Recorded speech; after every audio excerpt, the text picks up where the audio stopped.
Fala moçada, eu sou o professor Alexandre Lima de Geografia do Farias Brito. Estou aqui para comentar algumas questões a respeito da FUVEST 2025, primeira fase. Bem, as questões da FUVEST são questões sempre muito bem elaboradas que demandam ali um certo repertório na geografia, eu diria. Diria que de certa forma é desafiador. Tivemos 10 questões de geografia e mais uma questão que tem geografia misturado com inglês. Você tem um texto em inglês, tá? Mas a pergunta, ela remete a uma ideia sobre um aspecto geográfico que é aquecimento global, tá? Então, ao todo aí, dá 11 questões, considerando essa com o texto em inglês, mas que tinha uma pegada geográfica ali dentro. Bem, no modo geral, nós vamos ter uma prova pegando uma geografia física, pegando geografia humana. Na geografia humana tivemos gráficos sobre o PIB e um gráfico fazendo uma relação de PIB e desenvolvimento social de alguns países. Era preciso ter um discernimento sobre interpretação cartográfica, tá? Ainda dentro da geografia humana, nós vamos ter questões sobre o processo de industrialização do Brasil, como essa aí que você está vendo agora, né, que é a questão 81, tá? Vamos ler rapidamente? O eixo econômico do país, que já havia se deslocado para a zona de mineração, caminhou mais uma vez, deslocando-se em direção às ondulações do Planalto Paulista, que foram se recobrindo pelo verde escuro dos cafezais. Enquanto outras regiões brasileiras vegetavam e iniciavam mesmo um processo de decadência econômica, a província, logo depois, estado de São Paulo, apresentava uma ascensão esplêndida e vigorosa. Sobre a industrialização no território brasileiro, é correto afirmar a letra A. Tal como São Paulo, a Zona Franca de Manaus teve a expansão de suas indústrias dada pelo potencial do mercado consumidor, local dos produtos resultantes da industrialização. Veja que esse item está errado. Ele está comparando Zona Franca de Manaus a São Paulo como se os dois tivessem o mesmo potencial de mercado consumidor. Gente, Zona Franca de Manaus é a Amazônia.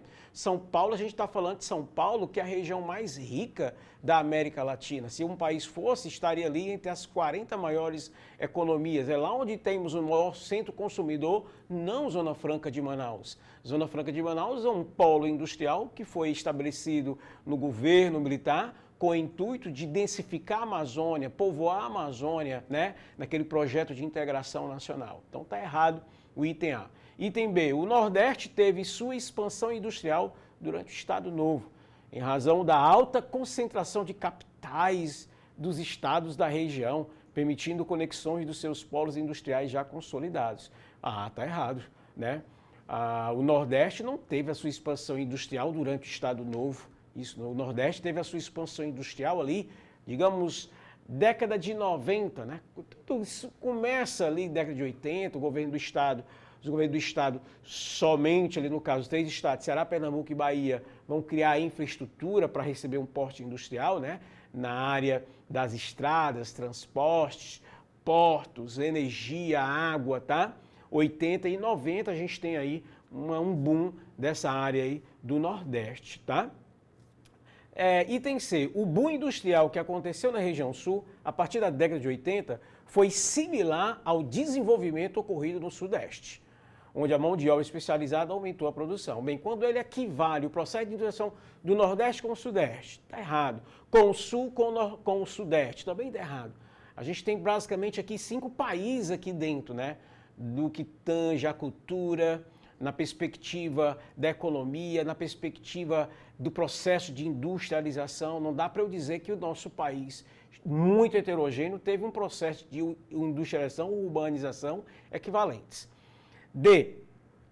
Bem, na questão de número D, na letra D, nós temos a concentração industrial no Sudeste ocorreu devido à existência do mercado consumidor, de capitais, de mão de obra disponível e de maior capacidade de transporte. Gente, está certo, o Sudeste é a Inglaterra no Brasil. Né? O Sudeste foi a primeira revolução industrial no Brasil, vem do Sudeste.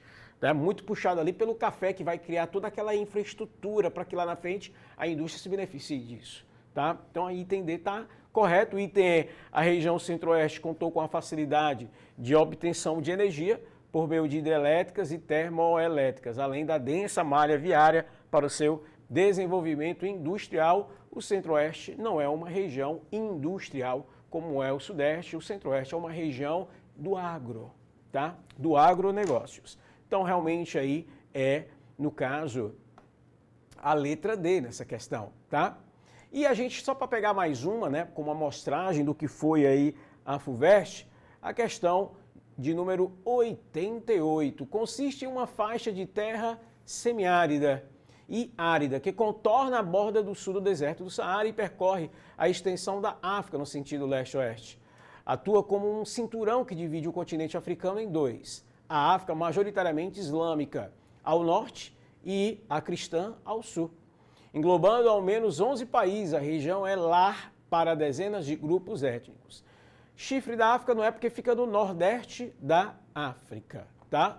África Meridional seria a África Sul, não é. A gente está falando ali de uma região que bordeia o Saara, tá? A África Setentrional é a África do Norte, é todo o Saara. Rift Valley fica no Nordeste, no chifre da África, no Nordeste. Então, pessoal, nós vamos ficar com Sahel. Aliás, Sahel, né, se eu traduzir para o português, significa borda. Borda de quê? Sahel é toda uma área que bordeia o deserto do Saara. É a margem do deserto do Saara, tá? Então, Sahel, que é uma área ali que vai acabar sendo ali chamada de transição, no caso, tá? Então, o item é como correto, tá? Então, a gente pegou essas duas questões, tá? Como mostragem aí para você ver como é que foi a FUVEST, tá? Na geografia especial, é claro, mas como sempre uma prova muito bem elaborada, com um repertório ali bem interessante para nós aqui da geografia, tá? Um abraço, tchau, tchau.